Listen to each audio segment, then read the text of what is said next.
you're probably trying to multitask between the what's going on IPL and this exciting session. So thank you all for joining us.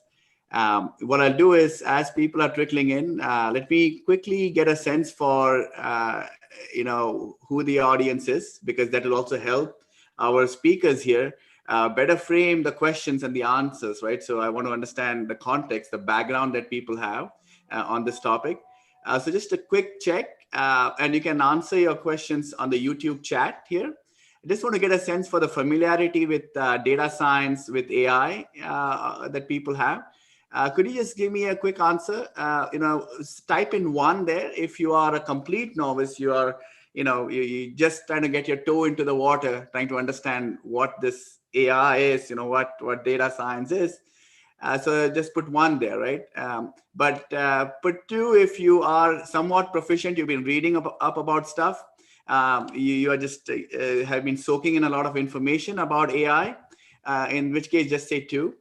And if you are an expert, if you are proficient, if you've been working on AI, on algorithms, in machine learning, in data science, that I would consider as proficient, in which case put 3, right? So I just want to get a sense for where you stand in terms of your comfort level with AI. So 1, if you're completely novice; 2, if you have somewhat started reading up material on this; and 3, if you've not just been reading, but also actually working on algorithms. Could you just type in 1, 2, or 3 in your YouTube chat, just so that I get a sense and our speakers get a sense for what your background is?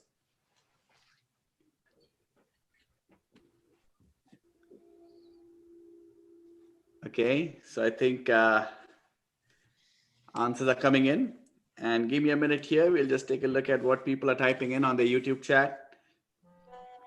All right, so mostly 2. So this is good. It's good information for our speakers here as well, because they will be able to also use that context when they explain a topic, general AI, and brain inspired general AI, which can get, as you can imagine, pretty complex, right? It's the kind of topic that is at the cutting edge today. But with that, let me also use this opportunity to introduce our 2 esteemed panelists here. So Dileep George, hi Dileep, thanks for joining us and taking the time. I know it's it's 8 a.m. It's pretty 8 a.m. in Silicon Valley, where's he from? And if he's like any other Silicon Valley entrepreneur, they all start the day usually only by 10 a.m. So and maybe that's too early as well. So I appreciate him, making it early for this one, because I know he was, cranking away at, the next big thing till pretty late last night. So Dileep, thanks for joining.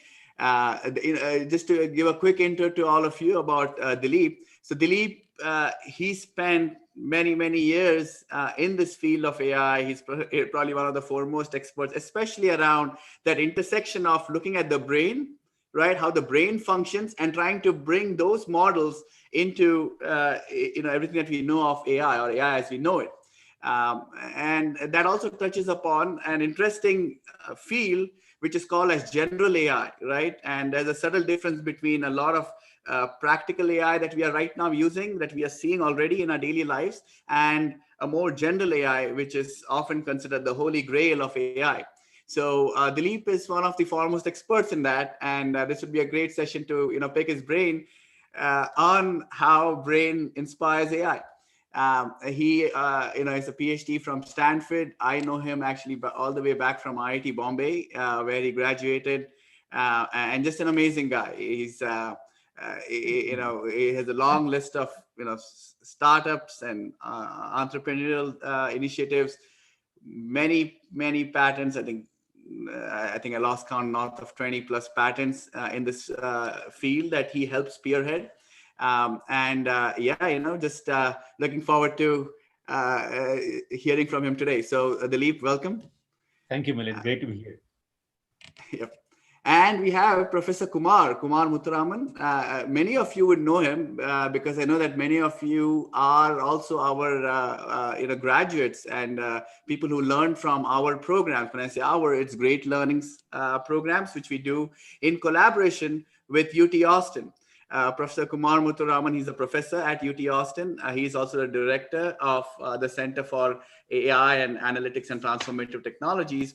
And he is also a fantastic teacher, as I'm sure many of you know. And for those who haven't experienced it, I would highly urge all of you to take some of his courses. Either through the ones that we offer or even otherwise, because he has few people. There are people who are great at AI and are at the cutting edge of technology, and there are people who are fantastic teachers. But there are very, very, very few that I've seen who can blend the two, who can distill a very complex topic and make it easy for the rest of us to understand, right? And that's a unique skill. And I think Professor Kumar is one of those few in that field. So with that, Professor Kumar, welcome. Thanks for taking the time as well to join us on this panel. Thank you, Milind. Happy to be here. Awesome. And with that, without much ado, I, as both panelists have also heard, the background here is most people have a knowledge of AI. It looks like they've been reading up on a lot of AI. A lot of them clearly are also inspired. I see some questions coming in, are also inspired by the career that you both have had in this field. And they are looking to also, in many ways, follow those footsteps, try and have a career in AI. So with that, what I will do is I will just hand over the mic to Professor Kumar, who will be moderating questions that are coming up from the audience, from all of you. So feel free to send in your questions. And we will have Dileep answer them, give his perspectives, his insights as well. So with that, Professor Kumar, let me hand it over to you, and you can get started on the questions you had in mind for Dileep, as well as we'll also surface other questions that are coming up from the audience. Perfect. Thank you, Milind. Hi, everyone. Welcome to the session. And Milind, as always, thanks for the very generous introduction. Hi, Dileep. Nice to have you here today morning. And let's get started with the general notion of artificial intelligence, because we talk about artificial intelligence a lot, and there isn't a clear definition for artificial intelligence, but people get a sense of what artificial intelligence is based on the various applications they see around: computers playing chess, computers trying to drive a car, that kind of stuff. But then we talk about what is called artificial general intelligence. And there's also other terms like human intelligence and universal intelligence and things like that. So what do you think of as how should people think about the differentiating factor for artificial general intelligence from artificial intelligence? Yeah, so if you look at the history of artificial intelligence, it's very fascinating. The original goal of artificial intelligence was to create software algorithms as smart as human beings, or even smarter than human beings. So that was the original goal. So AI started with the original goal of building, what we now call artificial general intelligence. But then on the way, they found out that, through research, people found out that you can kind of fake it for narrow portions of human capabilities. Initially they thought, AI would be an easy problem, but they found out it to be a very hard problem. And then they found out that, okay, some portions of it can be, especially if you segment the capabilities into different buckets, each of those things can be approximated well with a lot of data. So that's why people had to invent a new term to differentiate between what AI is doing currently and what is the ultimate goal. And that new term is artificial general intelligence. And artificial general intelligence is basically, what humans do, what humans are capable of doing, all the different capabilities humans have in demonstrating intelligence. That whole thing is termed as artificial general intelligence now. And AI, as it exists now, is narrow applications of those faculties in very, very certain instances. And these terms might change as the field makes progress. Earlier, 10 years back, actually, AI was not even considered a good term. It was just called machine learning at that time. And then once the applications started becoming successful, AI term picked up, and people use the AGI term to distinguish from what is AI now to what the ultimate goal is. But if 10 years from now, everything might be just called back AI again. So these terms can change, but you understand now the difference between the narrow applications and the overall general intelligence that humans demonstrate.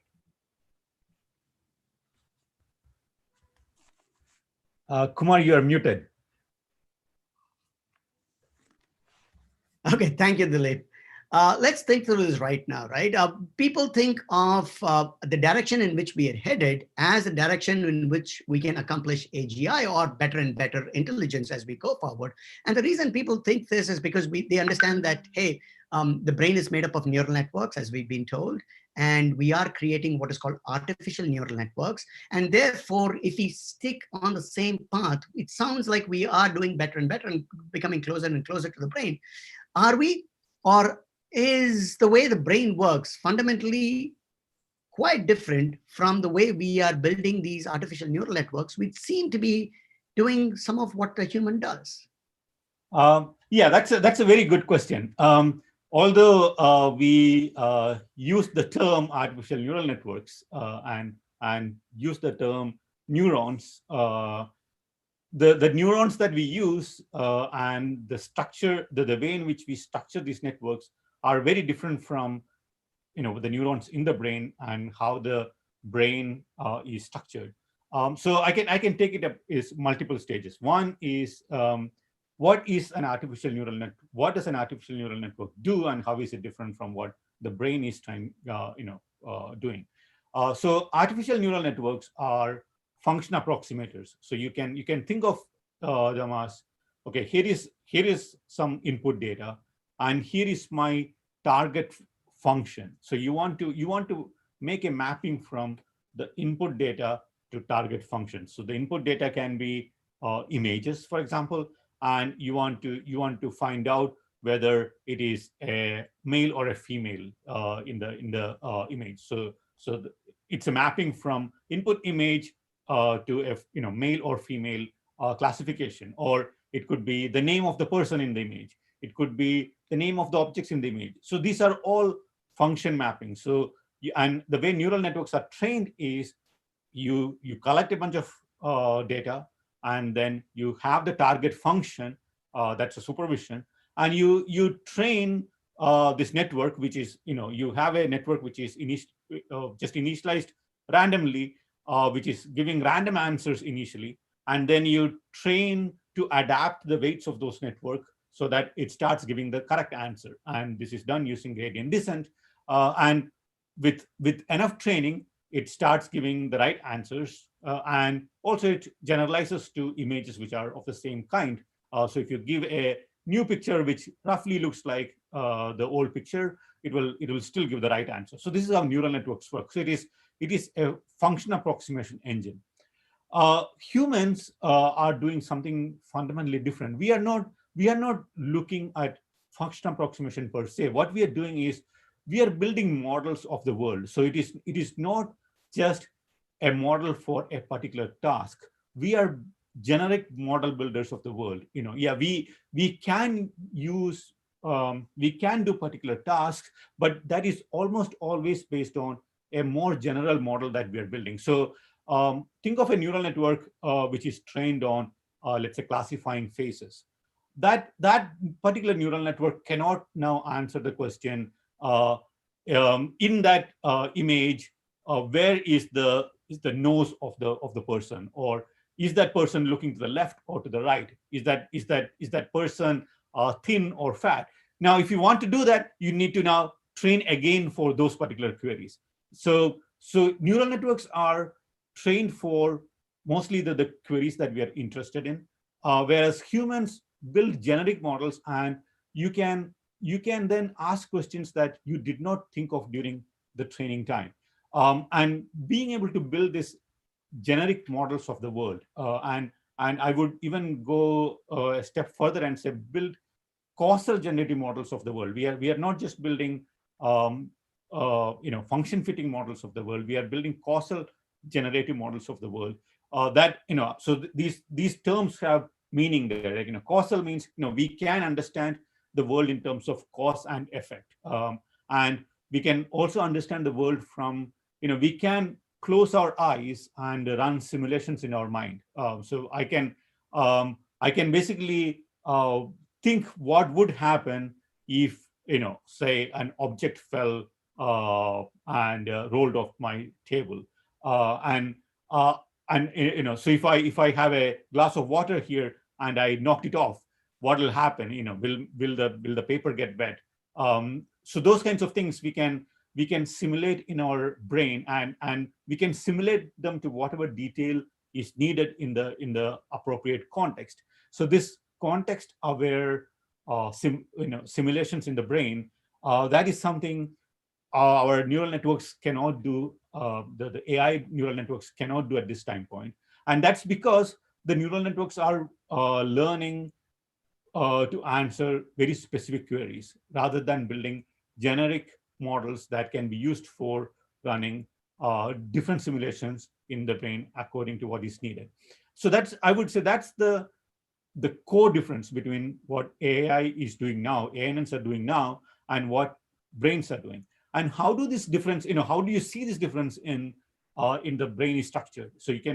So one thing you can very evidently see in the brain is that there are much more feedback connections. So if you take the neural network in the brain, the biological neural network, and see its structure, you'll see that it is much more structured in the way it is constructed. You have much more scaffolding around it. It is not just the typical convolutional neural network structure, or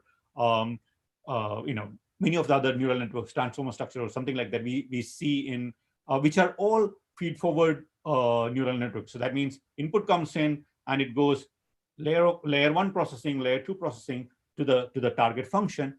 But in the brain, it is not like that at all. So when you have 2 layers in the brain network, each layer has a lot more microstructure within it. It has much more intricate structure within it.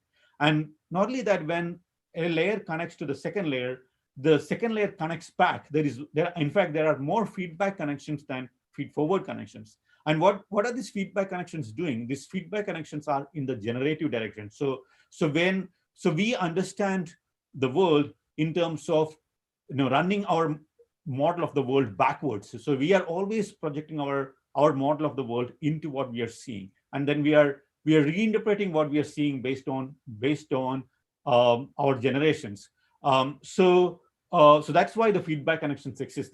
This idea of having a model in your brain and then running it backward, and then being able to interpret whatever is on their input sensors in the context of the model. So that is something brain does very naturally in a very powerful way, and that is what we need to emulate in our artificial neural networks, or whatever is the technique that we use. It could be artificial neural networks or graphical models or graph structured neural networks. There are multiple ways to implement that idea, but we need to get the crux of that idea implemented. And it's also connected to the idea of having common sense, all those things. I can go into that later, but let's see what Kumar has as the next question. You're muted. Sorry, I'm doing this a little too often today. Sorry about the muting. Hey, Dileep, this is fascinating stuff. There's a lot to unpack here. I want to dig through a lot of what you've already said, but before I do that, let me step back and ask this overall question. Like, we've talked about artificial general intelligence quite a bit, but there are also a couple of acronyms that people float around, and I think it's important for us to contrast these two subtly. One of those is artificial human intelligence, like a little different from artificial general intelligence. And then there's also the thing that people talk about as universal intelligence, artificial universal intelligence. Do you mind giving us a little insight into how these are subtly different from one another before we move on? Yeah. some of these are just the politics in the field, So if you, also the reason being, sometimes people take this term artificial general intelligence and kind of pump it up and basically say, oh, here is an all-powerful machine which has no limitations and can solve all kinds of things, and and it's kind of instantaneous. It's like a genie. You ask it to do anything, it'll make it happen immediately, and you'll have full knowledge of the world, all those things, right? But such things are not possible. It's like thinking of it's like having a perpetual machine which violates the laws of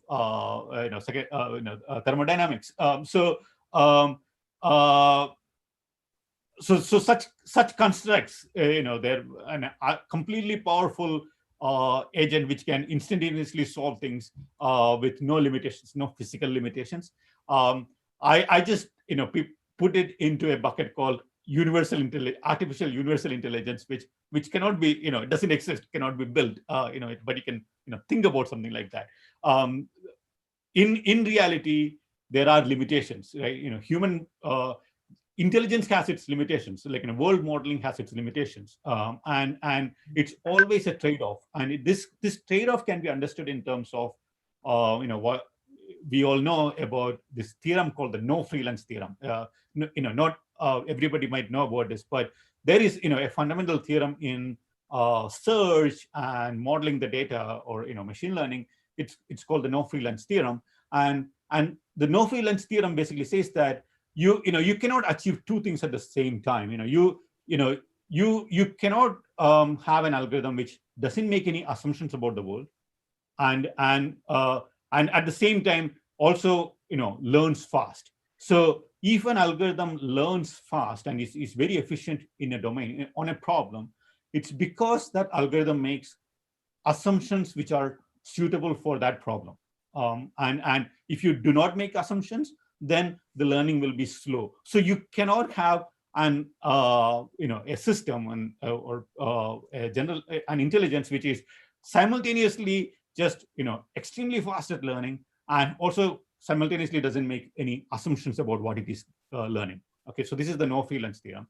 And now, how does that affect general intelligence? Humans seem to be good at learning a lot of things very fast, right? That's one thing that distinguishes us from the narrow intelligence, the narrow AI that exists today, where humans are much faster, can learn with much less data.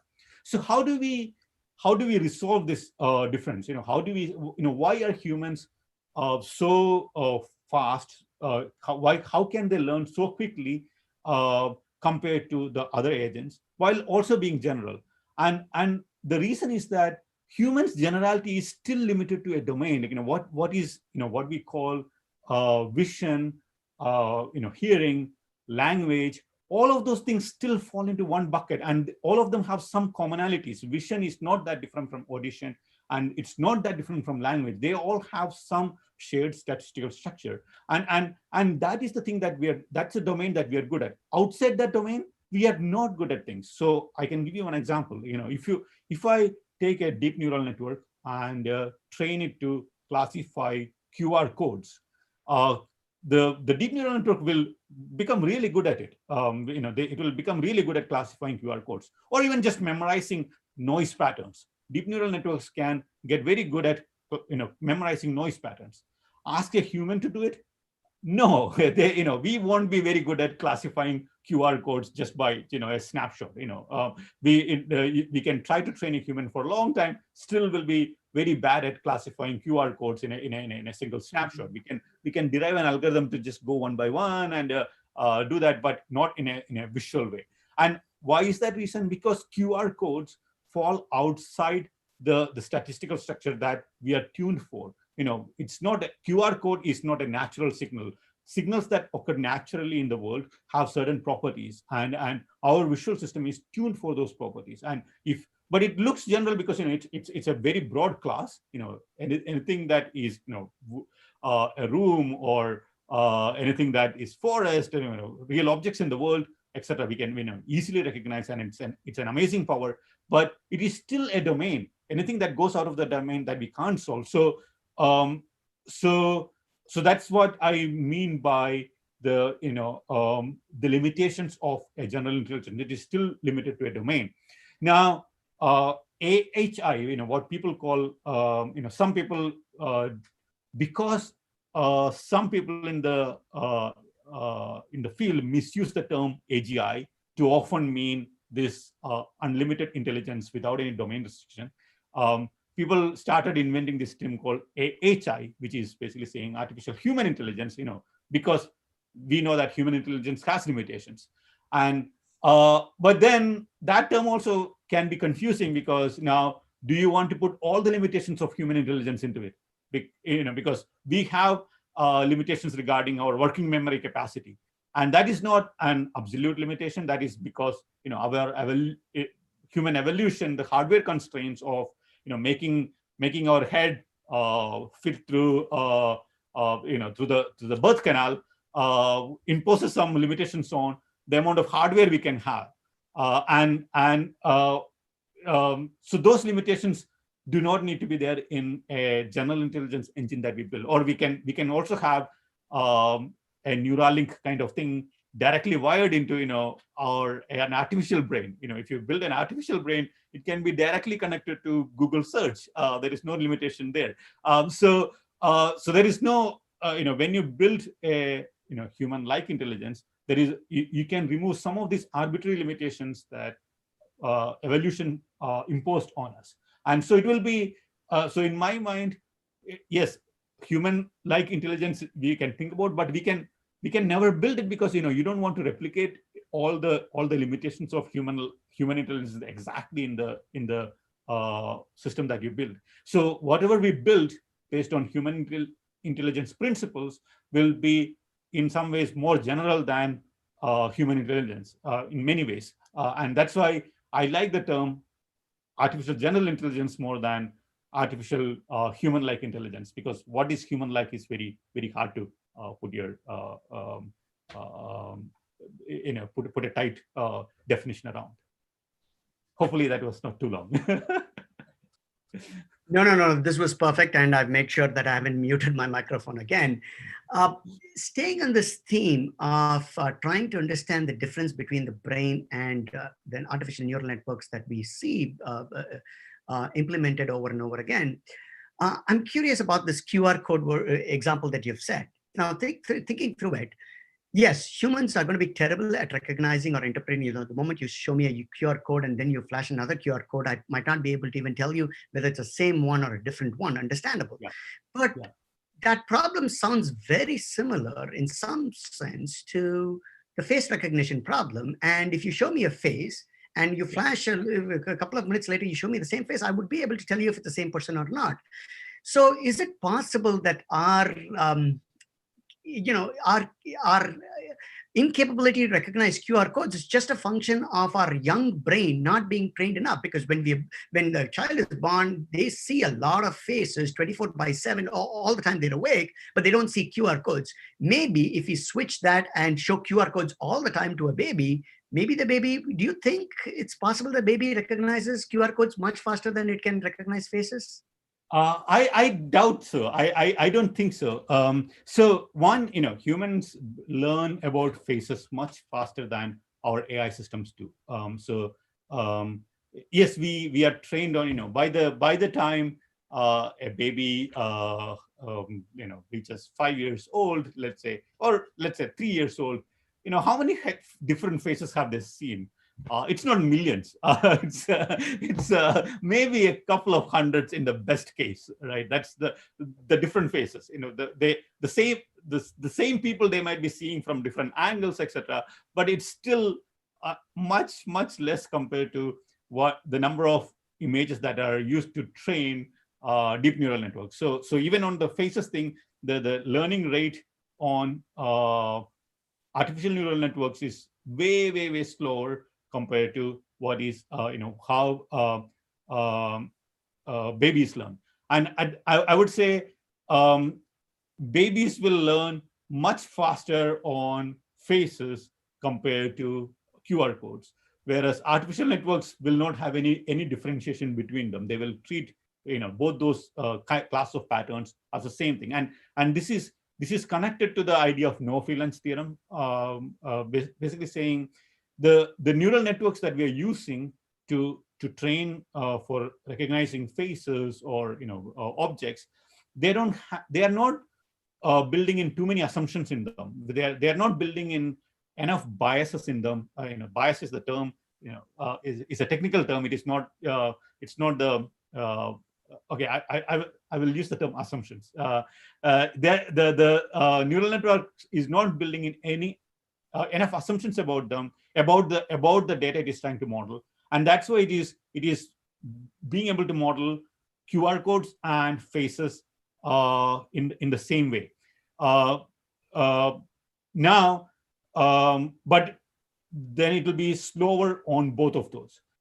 Humans, if you look at the structure of the human neural networks, biological neural networks, they are different, and I can go into some of those differences. And because of those differences, it is now the human machine is biased towards modeling faces much better than QR codes. And some of these differences are, once I start saying, telling them, it will make sense to you. So, humans are very good at recognizing objects, faces, let's keep it in a different category. Let's take any object and change its appearance. Now, suppose I show you a chair that is made completely of ice. You probably have never seen a chair made of ice, but you can visualize one, and if I show you a chair made of ice, you can still recognize it. Or I put a different texture on it. I show you put a strawberry texture on the chair, you can still recognize it. So this kinds of compositional mappings, humans are able to do very easily. But if you take a AI system and train it on a whole bunch of chairs and never show it a chair made of ice, it will never be able to recognize a chair made of ice. That kind of compositionality is not there in the current deep neural networks. And if you look into the human brain, you will see that this compositionality between shape and appearance is already kind of put in as an assumption. The structure of the networks in the biological brain is such that the shape of an object and its appearance, which is the texture on it, will be modeled in a different way, and they will be combined in a compositional way. So this assumption is already there in the network, and that's why we are able to combine these things in a arbitrary way. And once you make that assumption in the model, then you lose the ability to model QR codes, because QR codes do not fit with that assumption. Is this assumption a good one? Yes, this assumption of factoring the shape from the appearance turns out to be a very good one for modeling all natural signals, because natural signals have this continuity property of and it gets into a little bit of the math behind functional approximation for natural signals. You can think of natural signals as piecewise smooth in the dimension that they are in, and also piecewise smooth in a lower dimension, and that property basically maps to this idea that you can separate the shape from the appearance. So that gives you one example of an assumption which is very general that you can put into the model, which lets you model one class of functions much better than the other class of functions. Okay, thank you, Dileep. We are running a little over 30 minutes, so I want to be cognizant of the time, and I also want to get into some of the career-related questions that some of our viewers are asking. But before I get there, we've talked a lot about the human brain and how it's different from these artificial neural networks. We've talked about the fundamental structural and the application-wise differences or ability differences. Now, can you take a little bit of time to walk us through the human brain is a product of a long sequence of evolution. And we've had different kinds of brain structures all the way. I've seen news articles that say, the brain of a worm has 300 neurons, and it's approximately, and that's been completely rebuilt on a computer. So can you walk us through this process of just historical evolution of the brain structure? Yeah. So yeah, it's a good one, because you can find analogies to how we are building AI systems now. So if you look at the history of just beings in this world, which all creatures in this world are tuned to their own niches. A frog is very good at catching flies, and frog is an animal that has survived in this world for a long time, right? But frog does not have general intelligence like humans have. Although it is very good at catching flies, it is not good at language or art or things like that. So if you look at all the creatures that came before mammals, right, they were all you can think of it as evolution built a new animal by taking an old animal, tweaking a few things, and making it adapt to a new problem. I want the new animal to catch flies. Okay, I take the old animal, tweak the tweak the neurons in it such that it is now good at this new function. And each animal is tuned to a particular niche, and they are all very good at it in that niche, but does not work well outside that niche. So you can think of neural networks currently as working in the same way. Each neural network is good at the niche it is trained on, but it doesn't abstract from that and build models of the world like humans do. What did evolution do differently when it came to mammals and humans? It invented a new structure, and it's a completely new structure. It is not like the old brain at all. If you look at old brain circuits, each circuit is different and idiosyncratic. You take a frog circuit, you won't learn much about some other circuit. Although there are some shared things, it's like building custom integrated circuits for different applications. There's a calculator circuit, or there's a thermostat circuit, or something else. What evolution did for human intelligence or mammalian intelligence is very different. It invented a new structure, and this is called the Neocortex, and it's called Neo because it is new. And this is a much recent invention in the evolution. This happened only about 65 million years ago. Well, I think this is right. Whereas evolution has been going around for about 650 million, something like that. I think these numbers I'm pulling off top of the head might be a little off. But Neocortex is a new invention, and once this Neocortex structure came in, what happened is that all the different functions that were implemented using very specialized circuits. A frog has a fly detector right on its retina. All those kinds of functions which were specialized now got implemented in this general architecture called the Neocortex. And it was just gradually making the Neocortex bigger that made more and more intelligent species. And just by taking up more and more of those functions from the old brain into the Neocortex, evolution was able to build much more intelligent machines like humans. And that tells us that what we need to understand is the principles by which the Neocortex operates. If you just try to build newer and newer circuits, you will be just following the old brain path of human evolution of intelligence. What we need to figure out is, okay, no, let's stop there. Let's find out what is Neocortex doing very differently from old brain circuits. If you can abstract those principles and put them in a computer, we will be on the path to building general intelligence.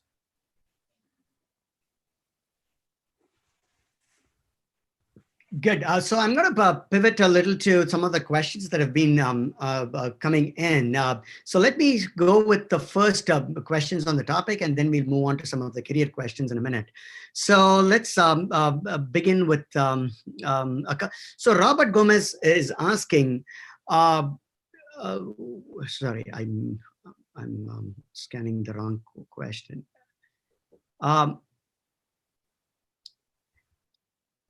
I'm just waiting through the questions. Okay. So what is the state of, so Robert Gomez's question is, what is the state of neuroscience? Is it possible to understand the brain from the experiments neuroscientists have done? Yes, yes and no. So neuroscientists have done a lot of experiments in the brain, and they have a lot of fascinating data, and it's very detailed. So you understand how the brain is structured, how the neocortex is structured. How many layers are in each level in the hierarchy. All those things. You know that it is organized into columns and layers, and we have a lot of data. But unless this data is combined with computational models, and so basically somebody has to look at this data and ask the question, what is the computational principle behind this organization that we are seeing? What is, how do you build a model that incorporates all those computational principles, and then test it in the real world to see whether that model works, and if not, go back and see what other principle needs to be incorporated. So this looking at the data, abstracting the computational principles, and then building the model, and then connecting back to neurobiology, that's the loop that needs to be executed multiple times if you want to really understand how the brain works. Just the data is not going to be enough, and that's a process that we are doing and some other groups are doing. But just recording the brain or recording its connections are not going to be enough to understand the brain. Good. Thanks, Dileep. Another question from our audience. Harsh Tripathi is asking, how do you get insights from the brain and incorporate that into the AI algorithm? Yeah. So, you have to come from the angle of no freelance theorem. And basically saying, okay, if you can look into the brain and see a structural property of the brain, can you match it to a general property of the world? Is the brain, can you explain it from an organizational property of the world? I know the thing that I gave earlier was this mapping between the composition between surfaces, surface properties and the shape. Right? So that's an example of a property of the world. And that can be matched to the organizational structures in the brain. So you have to, whenever you look at a property of the brain, you should be able to answer it from an organizational property of the world, and also from computational principles, basically saying, okay, compositionality is an important aspect. It improves generalization. So being able to look from all those three angles, world, property of the world, computational property, and property of organization. That's one systematic way to tease apart, what is important from the brain, because brain has a lot of organizational structure. Not all of them are very relevant for information processing. Some of them are just for metabolic reasons.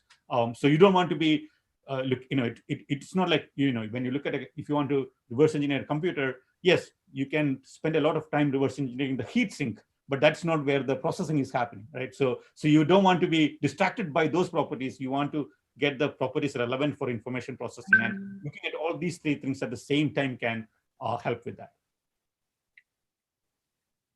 Okay, thanks, Dileep. I'm going to I'm consciously looking at the time because I do want to get to some of the career-related questions that people are asking. I'll go faster. Yeah. Let me do one. So Joel Joseph is asking this question: can we think of the neocortex as a high-level control on the old brain circuits like thalamus and limbic system in regulating their output and function?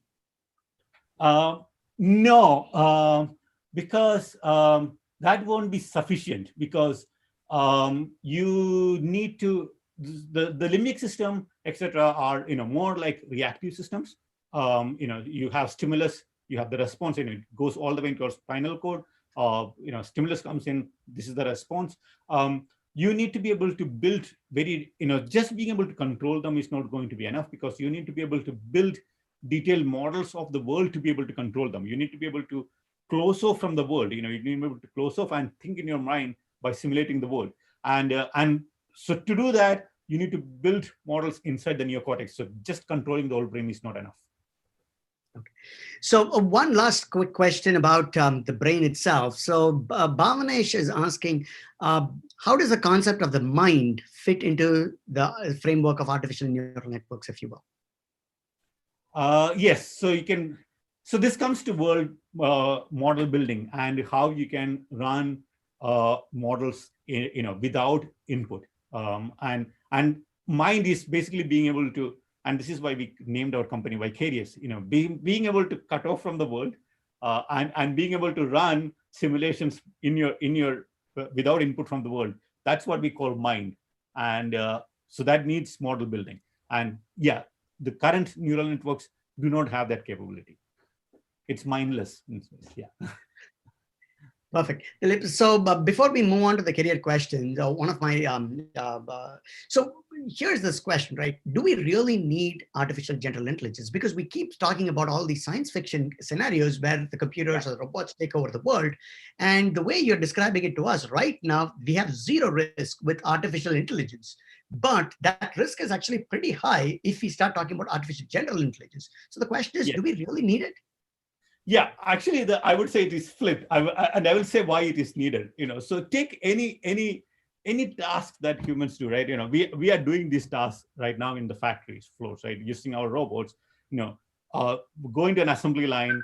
Humans are the ones doing assembly now. We want to be able to change that, make robots do all things, right?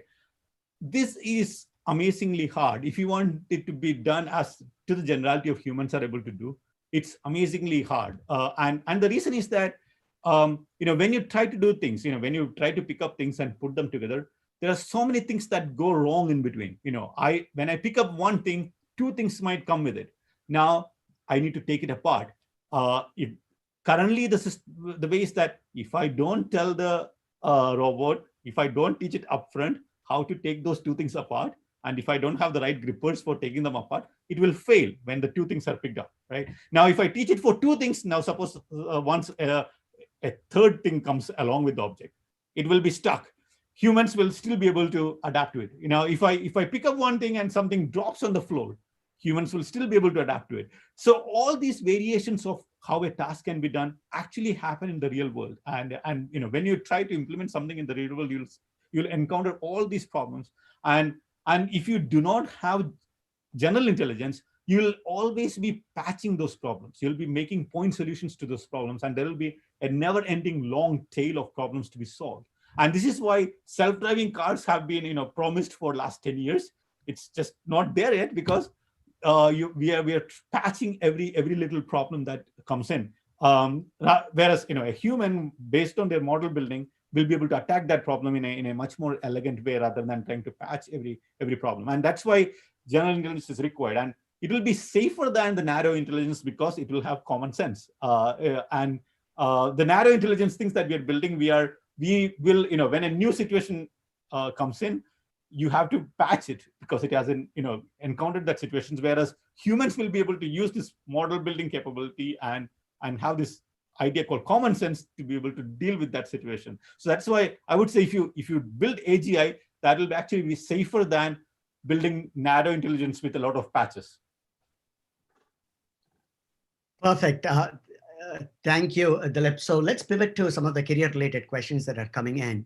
So there is just a lot of our audience are essentially people who are trying to get into this field of artificial intelligence, or it's auxiliary data science and machine learning and all those fields that contribute to artificial intelligence. So in general, there are a lot of open questions: and where do I begin? How do I go through this? What are your advice? That kind of stuff.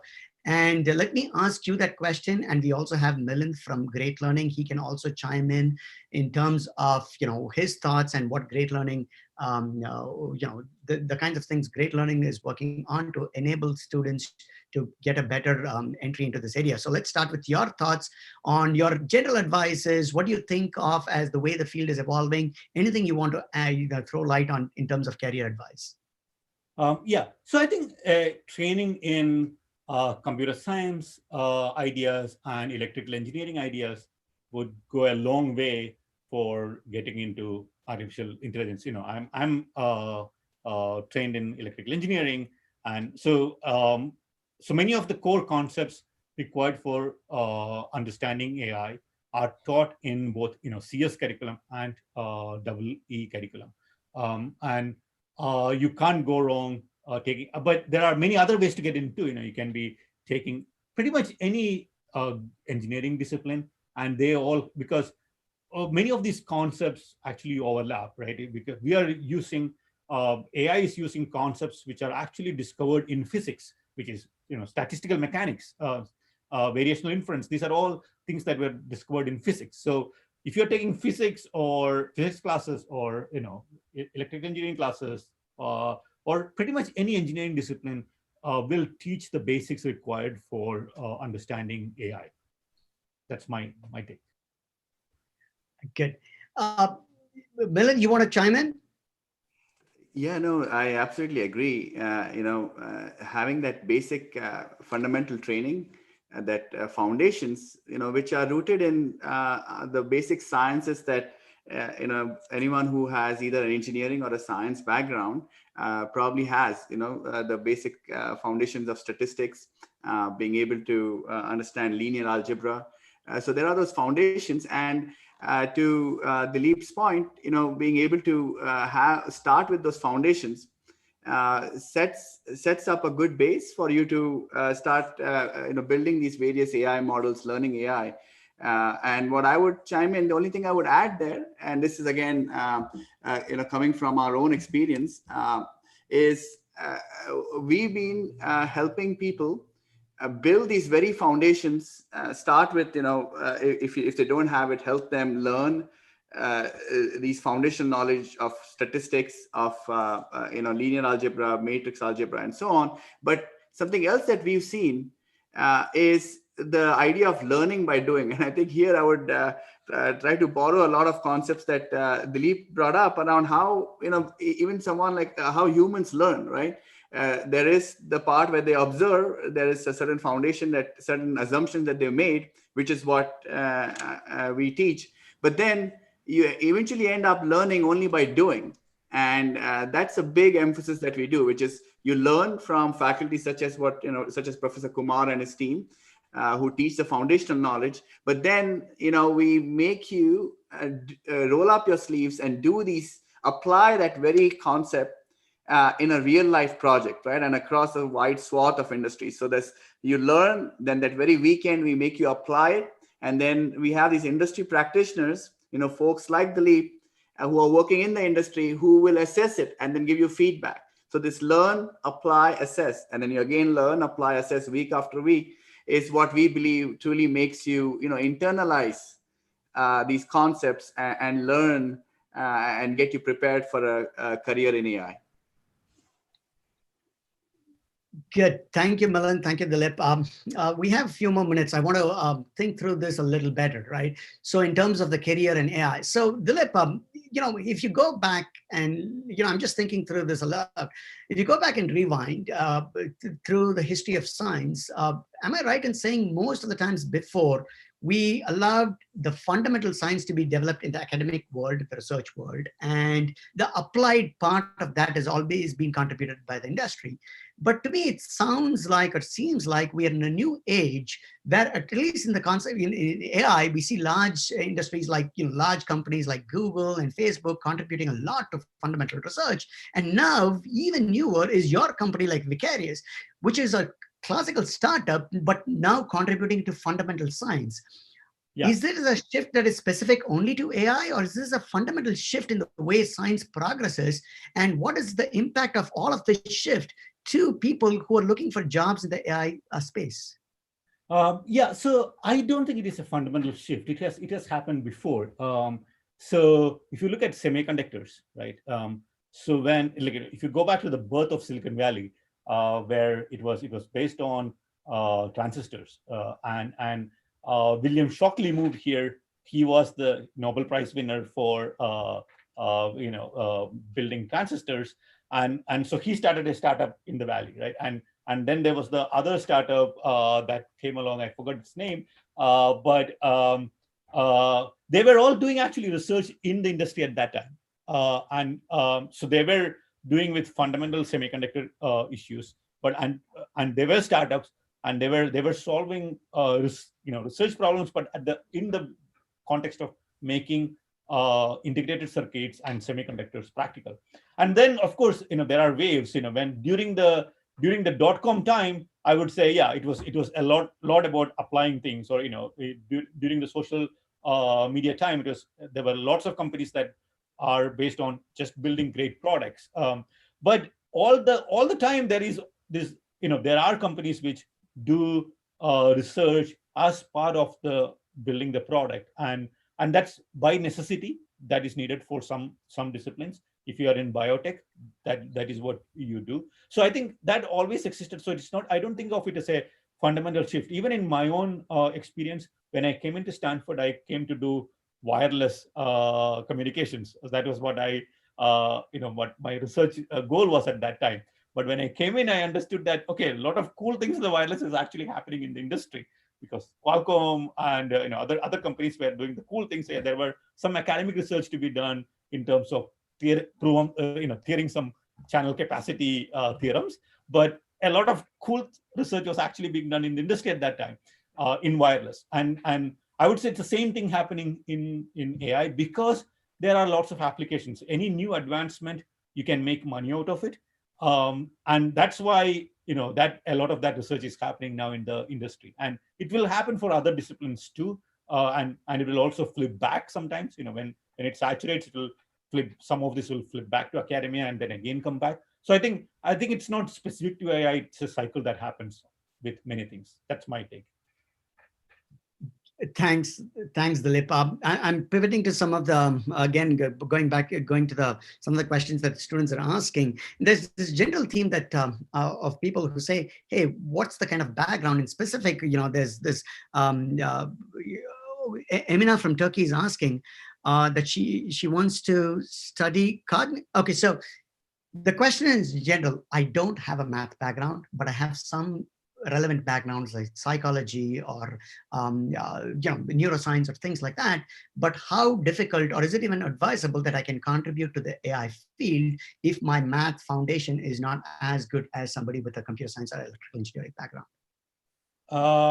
Yes, well, you can. You just need to pick up the math foundations. I have seen lots of people who are coming from cognitive science side, psychology side, being able to pick up those things very quickly and being able to contribute. A lot of cognitive science is these days computational. It is based on being able to build models, not just measuring behavior.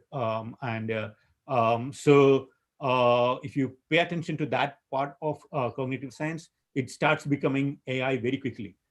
So I think you'll be able to, and especially if it is in the context of deep neural networks, which is used a lot in cognitive science these days, the math there is pretty simple. It's and it's linear algebra and optimizations, which you can pick up fairly easily. And I would also add to that, and this is coming from the viewpoint of someone who's coming from educating folks across different walks of life and helping them get a career in AI, in data science. Just building on what Dileep said, if you have a background in psychology or a background in, I see questions coming up, similar questions.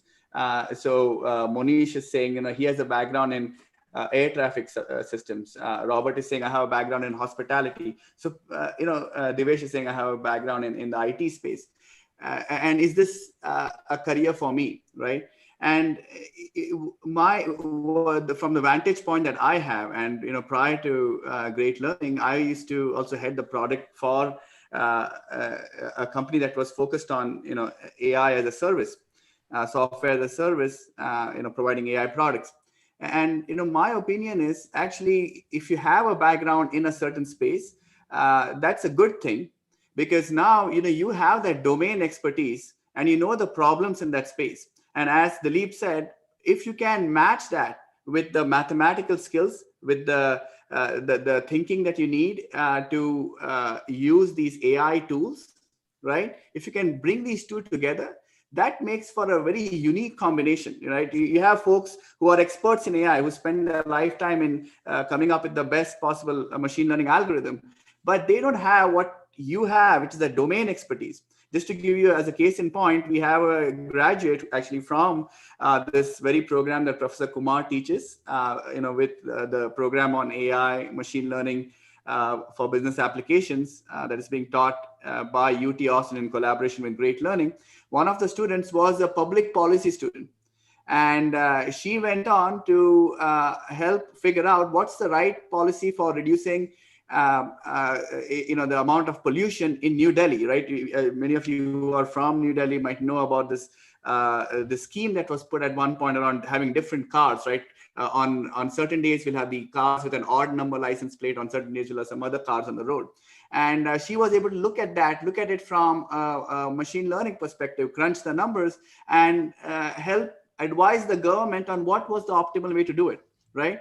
But this is a case in point where someone who's from a completely different field, right? Not electrical engineering, not computer science, certainly not mathematics, but in public policy, was yet able to use these tools and contribute it in her field, not go become a machine learning engineer at Google or Facebook, although that's a great career as well. So I would just like to bring up this point that if you are from a different field, that's a good thing, whether it's hospitality or retail or e-commerce or financial service or what have you. You can learn these skills through programs like, and by the way, if you're interested in the programs that we do to exactly solve this problem of upskilling people with AI machine learning, you can reach out to us at programs@mygreatlearning.com. But the point I'd like to emphasize is it doesn't matter what your domain is. We all can learn these skills, and given where the world is going, I think it would be imperative in just about every industry to know how to use these skills and apply it to your domain. Perfect. Thank you, Milind. This has been very helpful. Thank you, Dileep. I'm not sure how much leeway we have in time. We are a little over our 1 hour time allotment. So I think, Milind, do you want to add anything? Dileep, do you want to add anything? No, it was I think we covered good ground. So Milind, I'll let you decide that. No, nothing from my side. All I'd just like to say is, just on a parting note, first of all, thank you to Dileep and to Professor Kumar for taking their valuable time to help educate all of us on this field. The second thing is, if any of you are interested in pursuing a career in this space, that's exactly our mission. Our mission is, it doesn't matter what your domain is, at a very affordable cost, in a very inclusive way. We want great education, education that comes from UT Austin. We want, and the kind of concepts that you just heard, the cutting edge of research in AI. We want to bring that to you. And we want all of you to be the future entrepreneurs like Dileep and apply these concepts in your domain, right? So if that's your goal, that's your aspiration, please reach out to us. We are there to help. As I mentioned, you can go to mygreatlearning.com. We have various programs that do precisely this.